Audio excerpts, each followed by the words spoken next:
Assalaamu calaykum. Ninkii caaqilka ahaa ee gaajooday. Qisadani waxay ku dhacday nin caaqil ahaa oo safar galay kadibna gaajo daran ay qabatay. Waxa uu tegay meel tuulo ah oo dad degan yihiin, balse dadku ay yihiin dad aan dadka martigelinin soona dhoweynin. Waa dad bakhayliin ah oo wada xaasidiina. Ninkii magaaladii buu dhex galay. Wuxuu arkay nin halkab ay u xiran tahay, jiidayana bisad ama mukulaal ninba siduu u yaqaano, kurka xariga uu ka geliyay kadibna uu ku jiidayo. Isagoo la yaaban ayaa wuxuu yidhi, war bal ninkan fiiri waxa uu sameynayo. War miyaadan naxariis lahayn? Maxaad xayawaanka sidaa ugu galaysaa? Ama bisadda maxaad sidaa ugu galaysaa? Ninkii hadalba uma soo celin, intuu fiiriyey buu kasii socday. Ninkii suuquu iska galay, aad buu wax soo dhoweeya ayuu raadiyey, wuu waayey. Meel buu iska fariistay kadibna wuxuu ka shaqaysiiyey maskaxdiisa. Wuxuu yidhi, xigmadaadu haddaysan noqonin mid gaajada kaa bi'iso, maxay kuu anfacaysaa? Waa waxba. Dadkani waa inaad si xigmad ah wax uga qaadataa. Kadibna wuxuu ku dhawaaqay hadal ama cod aad u sarreeyo. Kadibna waxau yidhi, war isku kaalaya qaryada dadka joogow. Waxaa idin yimid nin caalim ah oo haddana idin gudbahayo. Dadkii oo dhan baa soo aruuray. Markaasuu yidhi, nin walba wixii su'aale kugu taagan i weydii. Ninkii ugu horreeyey baa wuxuu yidhi, waxaan ku weydiinayaa, dhulka iyo badaha yaa la hor abuuray? Taas waa su'aal xagga ii dhig buu yidhi. Yaa kaloo su'aal qabaa? Islaam baa soo booday, waxay tidhi, maxay shimbiruhu way duulaane dadku muxuu u duuli la'yahay? Iyadana waa su'aal labaadee halkaa ii dhig buu yidhi. Qof saddexaad yaa su'aal qabaa? Ninbaa wuxuu yidhi, aniga waxaa iga maqan kab. Kabtayda unbaan doonayaa inaad meel iigu sheegto haddaad wax taqaan. Wuxuu ka bilaabay ninkii kabta ka maqnayd.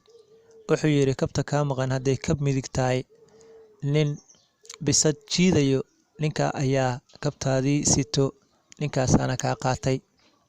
Wuxuu yidhi, war iska daa, waa runtiise. Waa ninkii majnuunka ahaa ee waalaa. Su'aasha hadduu halkaa uga gudbay, wuxuu u galay haddana ninkii yidhi, badaha iyo dhulka yaa la hor abuuray? Wuxuu yidhi, weel ii keen. Weelkii buu u keenay, kadibna wuxuu yidhi, biyo keen.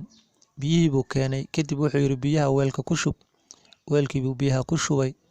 Kadib isagiibuu su'aal weydiiyey, wuxuu yidhi, biyahan weelkan hadduusan meesha oolin ma ku shubi lahayd? Markaasuu yidhi, maya. Waa sidaasoo kale oo dhulka iyo biyaha ama badaha waxay isu yihiin weel iyo wixii ku dhex jiray. Sidaa daraaddeed waxaa la hor abuuray dhulka, biyahana waxay ahaayeen kuwa ka dambeeyo, ama badaha waxay ahaayeen kuwa ka dambeeyo.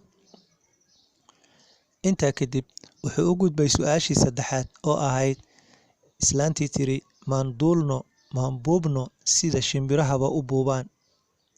Wuxuu yidhi, adigu hadda ma jeclaan lahayd inaad buubto? Markaasay tiri, haa. Wuxuu yidhi, waxaan kaa doonayaa 7 xabo oo digaagada ah oo waaweyn inaad keento.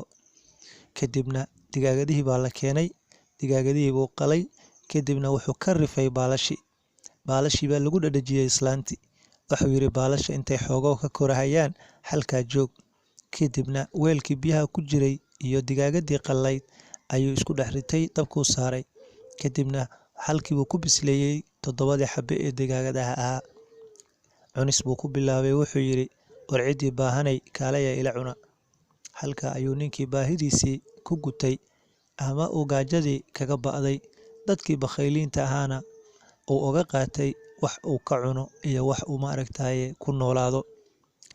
Haddaba qisadu waxa weeye, ma aha in dadka la dhaco, ee waa in xigmadaadu ay noqoto mid adigu ku noolayn karta, oo mar walbo aad fikiri karto sidii wax aad ku heli lahayd oo xalaal ah. Intaasaan jeclaystay inaan idinla wadaagsado. Waadna mahadsantihiin. Wassalaamu calaykum waraxmatullaahi tacaala wabarakaatuh.